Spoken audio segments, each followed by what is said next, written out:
Pronto. Nossa, é muita coisa, né? Aí o Felipe entrou. É muita coisa pra gente. É muito material. Acho que dos que estão aqui, é o Felipe que tava ontem. De qualquer jeito, eu gravei a sessão de ontem, que é muito legal para complementar com a de hoje, que a gente estava com um psicólogo também, que eu tenho uma admiração gigante assim, por ele. E ele falou também dos conceitos do medo, da sobrevivência, do cérebro, de como funciona. Eu vou fazer um pequeno resumo aqui. Quem puder, abre a câmera. Se não puder, não tem problema. Se estiver de pijama, não tem, pode manter fechado. Mas quem quiser e puder, eu prefiro com a câmera aberta. Então, só para fazer um resumo do que a gente viu ontem, tem muita ligação com o que a Patrícia falou hoje, tá? Por exemplo, a estrutura do cérebro, que ele é tricerebrado, né? Então tem uma parte do cérebro que os psiquiatras, os especialistas chamam de reptiliano, que ele reage através de um instinto de sobrevivência. E ele dispara, entendeu? Tipo, é um instinto primitivo que a gente tem. E ele é ativado em situações de estresse. Então, muitas vezes, muitas das situações não tem estresse e não tem necessidade de sobrevivência. Então, quem produz essa situação é a nossa imaginação, nosso raciocínio. E isso que acontece quando a gente fica nervoso para tocar, para audição, para o que seja que for. A gente cria uma situação onde a gente se auto-assusta, a gente cria situações imaginárias que ativam esse cérebro. E o que esse cérebro faz? Ele acelera, né, o coração, ele faz a gente tremer, faz a gente suar a mão, faz todos esses sintomas desagradáveis que a gente sente quando está tocando assim com essa sensação de insegurança. Então, o que eu estava falando ontem com ele, que a gente conversou bastante, é que, por exemplo, se você faz uma terapia, você conversa, se você pode até chegar num motivo assim de por que acontece isso, mas e compreender, não, é porque por causa disso, a origem e tal, mas na hora de tocar o negócio aparece de qualquer jeito. Então, como que a gente faz para evitar isso? Que é um pouco o que a Ludiana tava falando.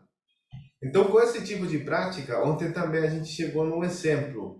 Na orquestra, por exemplo, aquele momento que o regente, o maestro, fala assim, só contrabaixos, sabe? Você já gela assim, já começa a passar um monte de coisa na sua cabeça. Ixi, fudeu, sabe?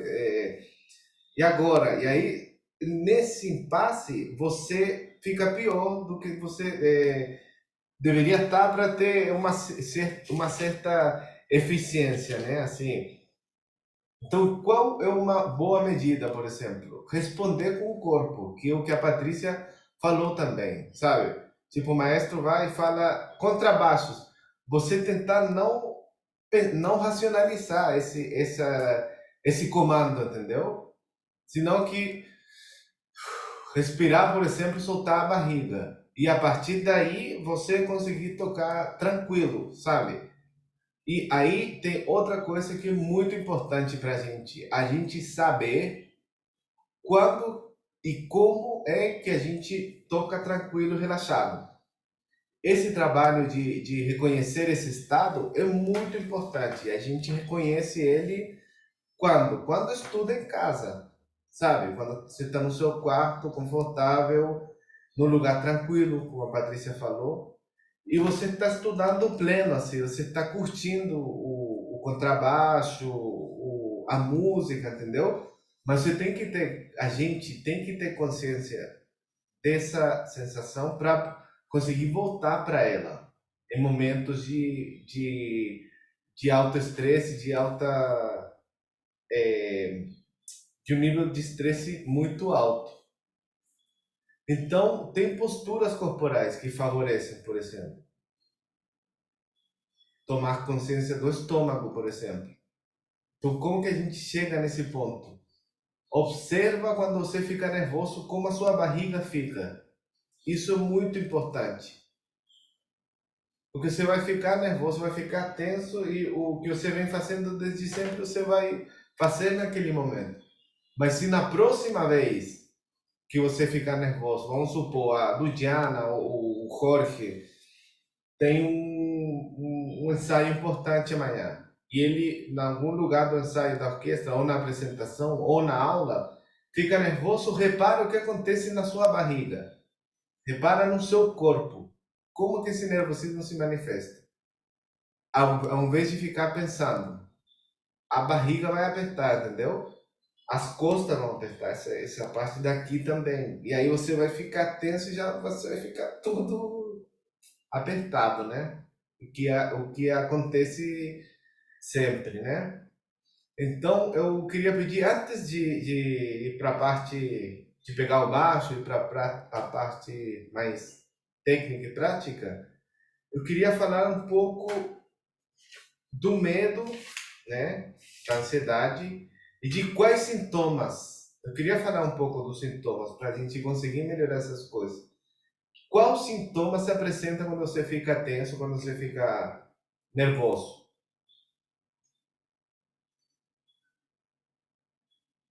Amanda, Felipe, Jorge, Luciana, Roila. Olha, no meu caso, quando eu fico tenso, meus ombros eles ficam assim, muito doloridos, Os muito, ombros, né? muito Apertados. assim, apertados. E eu começo a suar muito, assim, como se eu estivesse tomando um banho. As mãos, né? Não, o corpo mesmo inteiro, o rosto, a cabeça, soa demais. E Entendi. também esses pensamentos negativos assim, começam a ativar de uma forma inexplicável. Uhum. Esses são os meus sintomas. Beleza. Amanda,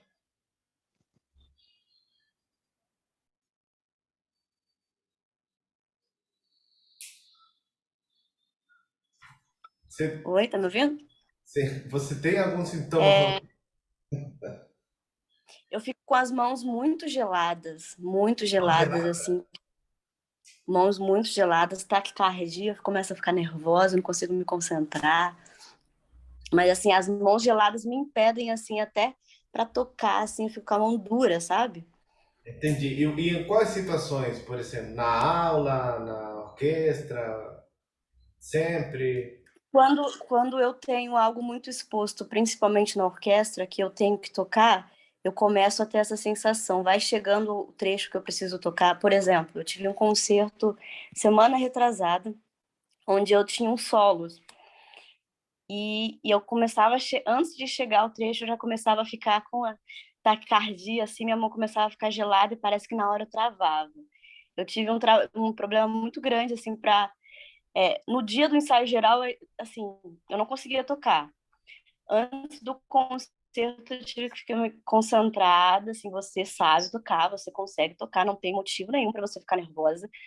E, assim, na hora saiu. Na hora parecia que, assim, mas eu fico muito tensa, fico muito com a mão muito dura, muito gelada, fico muito acelerada, assim. Depois que passa, eu ainda fico pensando no trecho. Eu terminei de tocar, saiu tudo bem, deu tudo certo, e eu ainda fico com aquela sensação de ansiedade. Aham, legal. Eu falo legal, mas na hora é muito ruim. Não, mas é É pra. horrível, mesmo você sabendo que você se preparou para aquilo. É, não, é horrível.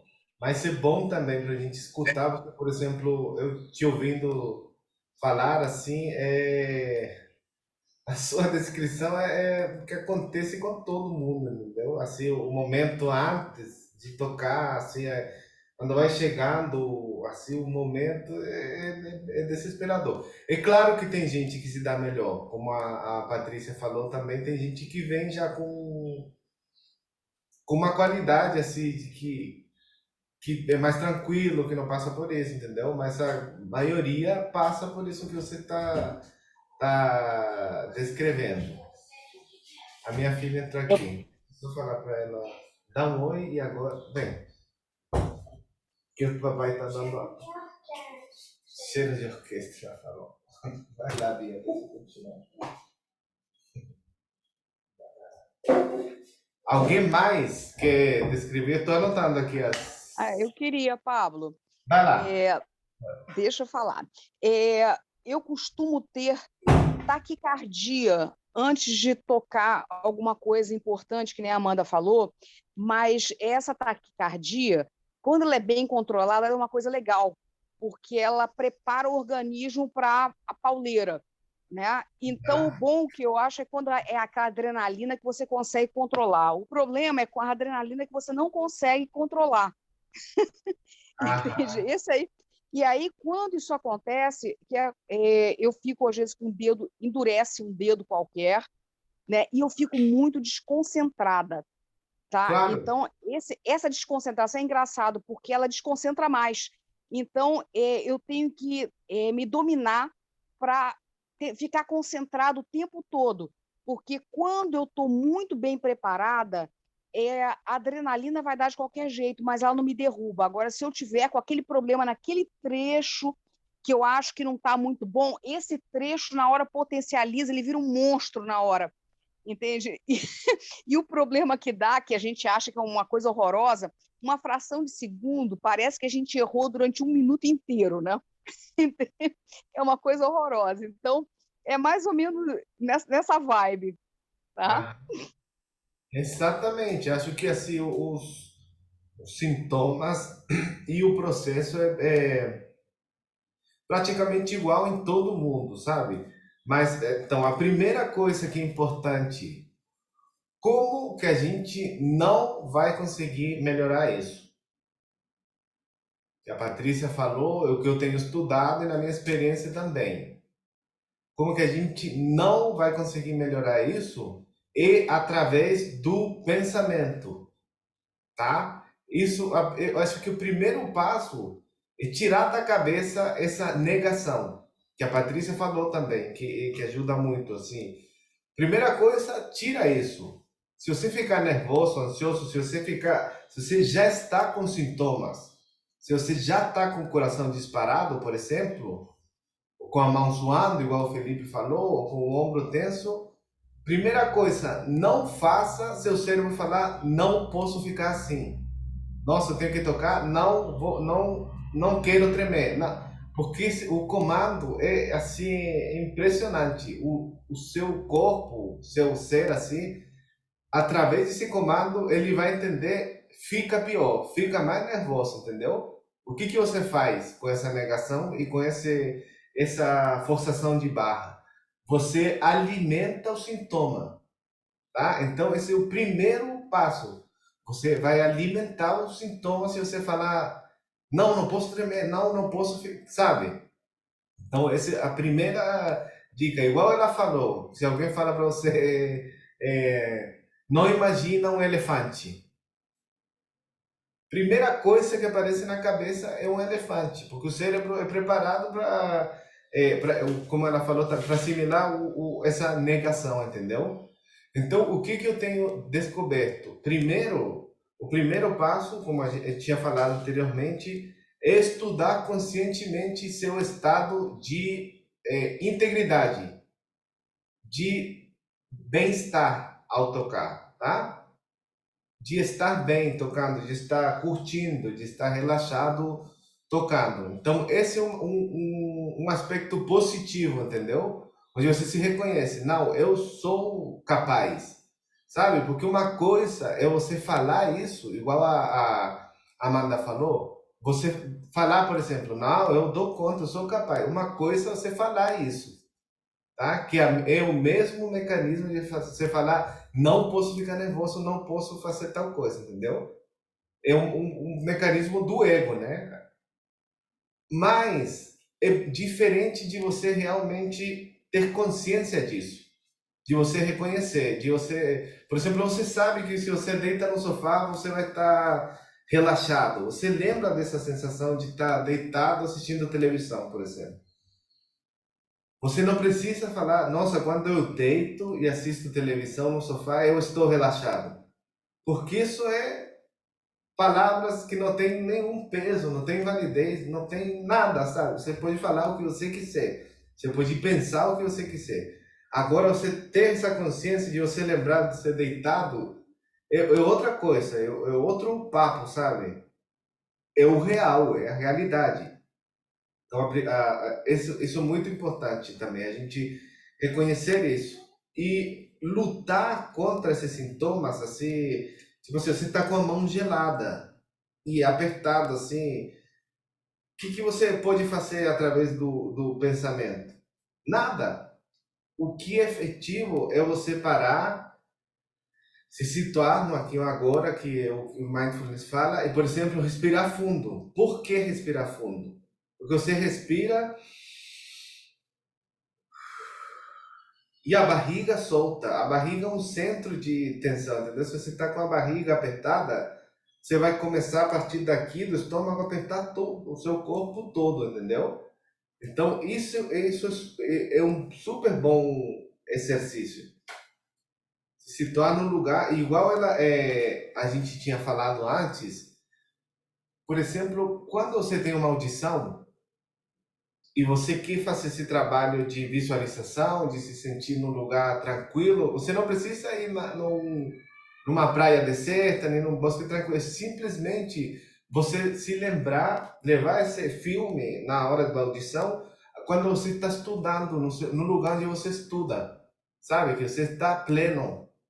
Então, por exemplo, quando eu audiciono e tem a cortina, como que chama? O biombo. Muita gente tem pavor desse negócio. Eu acho assim que é uma vantagem maravilhosa, entendeu? Por quê? Porque, por exemplo, você pode treinar isso. Quando você vai fazer uma audição e você faz simulações, por exemplo, você pode convidar a gente para te escutar e colocar um bioma, colocar você de trás de uma parede, por exemplo. Então você acostuma seu cérebro, seu corpo a enfrentar esse bioma, entendeu? Então, no meu caso, por exemplo, dá uma tranquilidade, porque eu treino isso, entendeu? Então, isso é uma ferramenta também específica assim para audições, né?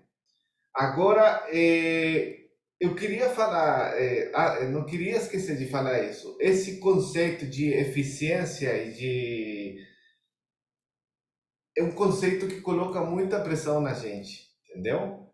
Uma forçação assim, eficiência, excelência, que são legais, mas quando você pega eles como uma coisa que te obriga a fazer, a não errar, por exemplo, você não vai conseguir, você não vai conseguir nunca. Para você ser eficiente, você tem que estar calmo.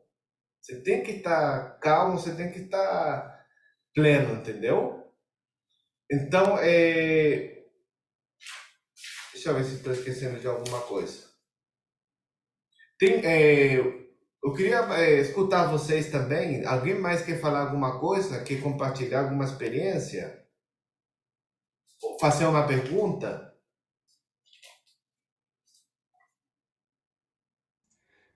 Yo, Dale, Jorge.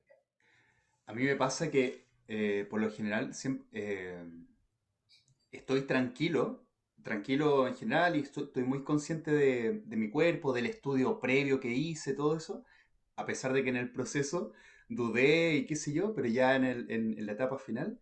Pero me ha pasado que mis manos hago mucha fuerza con ellas. Es solo las manos, es solo el antebrazo de mis manos y, y me doy cuenta de eso porque después de grabar o de tocar, digo, oh, y siento mis manos recién ahí cansadas. Es como, oye, es como que tuve bruxismo en mis brazos, como eso, en mis manos. Solo en las manos. Y me pasó hace mucho tiempo, postulando a la juvenil, que crucé la información y fue lo más loco que me ha pasado en la vida. Así fue como, yo leía una nota, pero aquí en mi mano tenía otra nota. ¿Cachai? Leía un re, pero estaba tocando un do. Entonces, es como que mis manos se atropellaban en el mismo momento. El Eran otro manos día solíticas, grabando, tocaban un tono. sí, era muy loco porque como que veía una nota, entendía otra y estaba tocando otra, pero mi cuerpo estaba tranquilo. Entonces era como curioso. Y el otro día grabando, me pasó también algo curioso y tiene relación, que mis manos se atropellan. Como que está todo bien, sé lo que viene, sé lo que hay que tocar, pero en la misma parte eh, mi mano se atropella sola. Entonces, esa tensión es la que de repente me genera que no pueda articular como lo estudié hace 10 minutos. Entonces, como con trabajo, es como, y mi mano es como un cangrejo. Así. Entonces, ese es como que ahí llevo el trabajo de relajar las manos, soltar las manos, porque de verdad a veces quedo cansado después, aprieto el arco y cosas. Ahora mucho más controlado que hace años atrás, pero siempre está como en momentos así clave, es como, se aprieta la mano. Eso, Não, Jorge, eu vou continuar em português porque tu entendiste todo. Já. Então, por exemplo, esse sintoma que o Jorge está falando, é isso que a gente pode pôr em prática. Então, onde que é um bom lugar para você pôr em prática várias coisas do que a gente está falando? O ensaio, tá? A primeira, também uma coisa importantíssima que a gente tem que ter consciência. O ensaio é onde é permitido o erro, onde você tem tolerância ao erro. Então, é o lugar onde você pode praticar todas essas coisas que a gente está falando aqui. Então, você está no ensaio da orquestra, por exemplo, você fica tenso, acontece o que o Jorge falou. Tenta dar outro foco. Primeiro, o que a gente tinha falado, elimina esse processo de pensamento e falar, não posso. Não, elimina. Vai para o corpo. Ficou tenso? Respira, solta. Abaixa a cabeça. Assim, abaixar a cabeça também destrava. E continua tocando, entendeu? O tempo o tempo continua, tá? Então e começa a ter também uma relação diferente com o erro, mesmo que for solo. Por quê? Porque você tem duas situações. A primeira é esse medo de errar te deixar tão tenso que você vai, desculpa a palavra, cagar tudo. Ou a segunda, você tem uma tolerância com o erro. Se o erro acontecer, não importa, vai continuar, a música vai continuar, não vai prejudicar a beleza artística que você pode fazer, entendeu? Então a gente tem que mudar a relação com o erro. Não chegar ele como um inimigo que quer derrubar a gente. Considerar o erro como uma coisa que faz parte. E faz parte. Coloca no YouTube, os melhores solistas erram, todo mundo erra. Você não precisa ser perfeito, porque isso vai te atrapalhar para eficiência. Você não vai conseguir ser eficiente se você está com uma arma aqui na sua cabeça, com uma corda no pescoço chamada medo de errar. Então, começa a mudar a sua relação. Começa a observar também os colegas, às vezes, que erra e começa a dar risada. Essa é uma relação saudável com o erro. Você errar e dar risada, sabe? Não ficar apontando com o dedo quem errou ou se auto-apontando com o seu dedo porque você errou, entendeu? Faz parte, o negócio é se soltar e conseguir tocar. Por quê? Porque isso melhora nosso som também. Você não vai ter um som legal, cheio, assim, se você está tenso. Não tem como, entendeu? Então agora eu queria perguntar o outro lado. Quais estratégias vocês usam quando essas situações desconfortáveis aparecem? O que vocês fazem para evitar, para se sair da situação? Dara Domingos, de espanhol ou português? Olá, bom dia. Bom dia, Dara. Tudo bem? Quando eu fico muito nervosa, assim, geralmente eu sempre fico muito nervosa quando eu tenho que tocar perto de muita gente. Mas eu respiro fundo e fico Aham. lembrando que eu sei fazer e que eu já fiz isso antes, então sempre respiro fundo, conto até 10 e vou fazendo, né, até dar certo. Mas eu fico Legal muito demais. Você é nervosa. de onde? Eu sou do Brasil, De Barra do qual Piraí. cidade? Oi? Barra, Barra do Piraí, Rio de Janeiro. Oh, do Rio. Ah, legal. Alguém mais tem aí alguma estratégia, alguma... Eu gostaria de falar. Fale. Eu sempre tento, quando eu sei que eu vou passar por uma situação de tensão, como foi o caso que eu relatei anteriormente, tirar um momentinho para ficar sozinha e me concentrar. Então, assim, a Muito. situação que eu falei, na passagem do som, eu saí super preocupada, que eu não ia conseguir, que eu estava nervosa. Eu fico muito preocupada com o julgamento das outras pessoas, então é algo que eu sei que eu não tenho que me preocupar. Então, eu tento tirar sempre um momentinho para ficar sozinha, para me Aham. autoavaliar e me centrar. Muito bom. Inclusive, ontem, na sessão de ontem, o Paulo, que é o psicólogo, ele deu uma explicação muito legal de quando a gente procura a aprovação dos outros, tá? Tanto na vida que você quer ser aprovado, você quer ser visto, como a gente vive em sociedade, você quer ser bem visto pelos outros, sabe? Na música mais ainda. Então, quando você procura aprovação externa, é porque você tem um vazio ali, entendeu? Você tem um buraco. Você não está segura se você gosta de você tocando, por exemplo, entendeu? Você não tem essa plenitude, assim, porque você quer que os outros achem que você fica legal, que você toca legal, que você é uma excelente musicista. Isso, a origem pode ser porque você não se encontrou, entendeu? Então tem um espaço aí, um buraco assim, sabe? Então isso que você faz é muito legal. O momento de se concentrar e de realmente falar, não, eu gosto de mim, como a Paty falou também. De repente eu posso melhorar isso daqui, porque não significa que você vai se conformar e cair na mediocridade, entendeu? Mas você tem que gostar de você tocando e você ter a capacidade de reparar, por exemplo, eu posso melhorar isso. Eu vou procurar melhorar isso, vou estudar isso particularmente. Por exemplo, meu espicato não é bom. O que eu vou fazer? Vou melhorar, vou trabalhar nisso para melhorar, porque a capacidade de melhorar todo mundo tem. Você não precisa ser talentoso.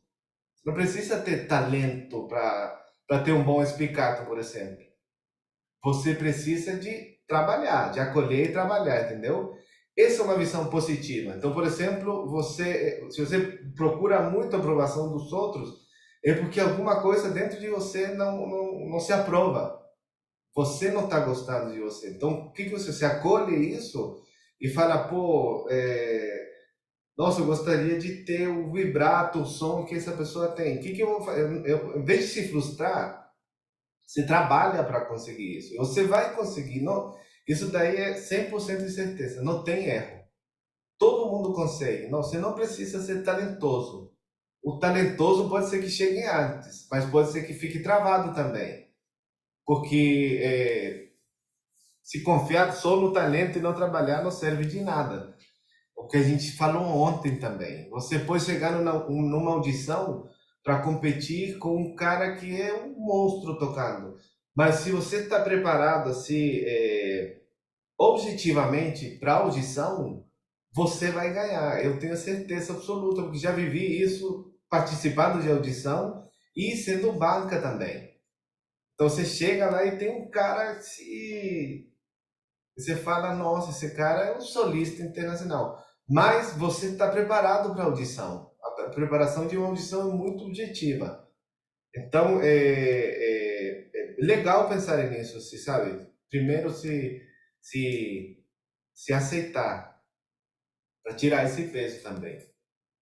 Alguém mais quer falar alguma coisa? Ah, ela está com a mãozinha levantada. Levantei.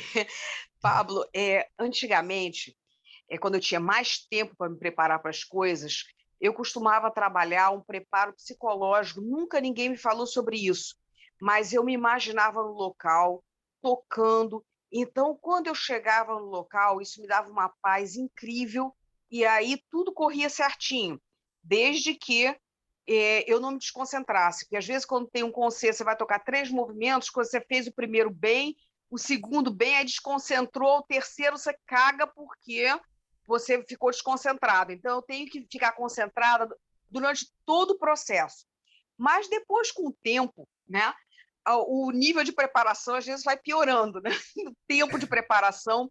Então, aí eu comecei por exemplo, vamos dar um vacilo, alguma coisa assim. E aí eu mudei a minha preparação, Pablo. Então, eu passei a pensar no que eu não quero que aconteça e como eu vou me sentir se a coisa acontecer mal. Então, por exemplo, eu penso assim, imagino eu deslizando a mão naquele trecho, eu sinto a sensação de frustração do tempo que eu perdi com aquilo para acontecer daquele jeito. Então, eu tento entrar de um jeito que eu não me arrependa depois de ter perdido o controle das coisas. Aham. Muito. Entendeu? Sim. Então, são dois extremos. Um é o que eu fazia, me preparar, pensando que vai dar tudo certo, e isso é perfeito. Olha, não tem coisa melhor. O palco fica uma coisa maravilhosa quando isso acontece. Mas nem sempre isso a gente consegue fazer. Então, eu comecei a pensar no que eu não quero que aconteça, ou se acontecer, como eu vou me sentir. Então, isso me obriga a ficar concentrada, para não fazer merda na hora, entendeu? Aham. É isso. É isso.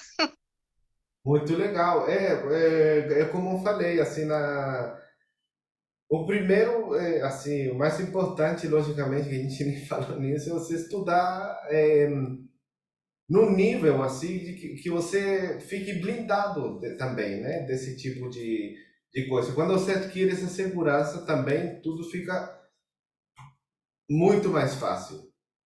Fica muito mais fácil. Então, gente, vamos fazer o seguinte: para passar para a última parte do curso, tá acabando o tempo aqui. Vou encerrar aqui, vou mandar o próximo e último link, tá? Para a gente fazer a parte prática. Então, vou encerrar aqui, vou mandar o link que o tempo está esgotando. Beleza? Até daqui a pouquinho.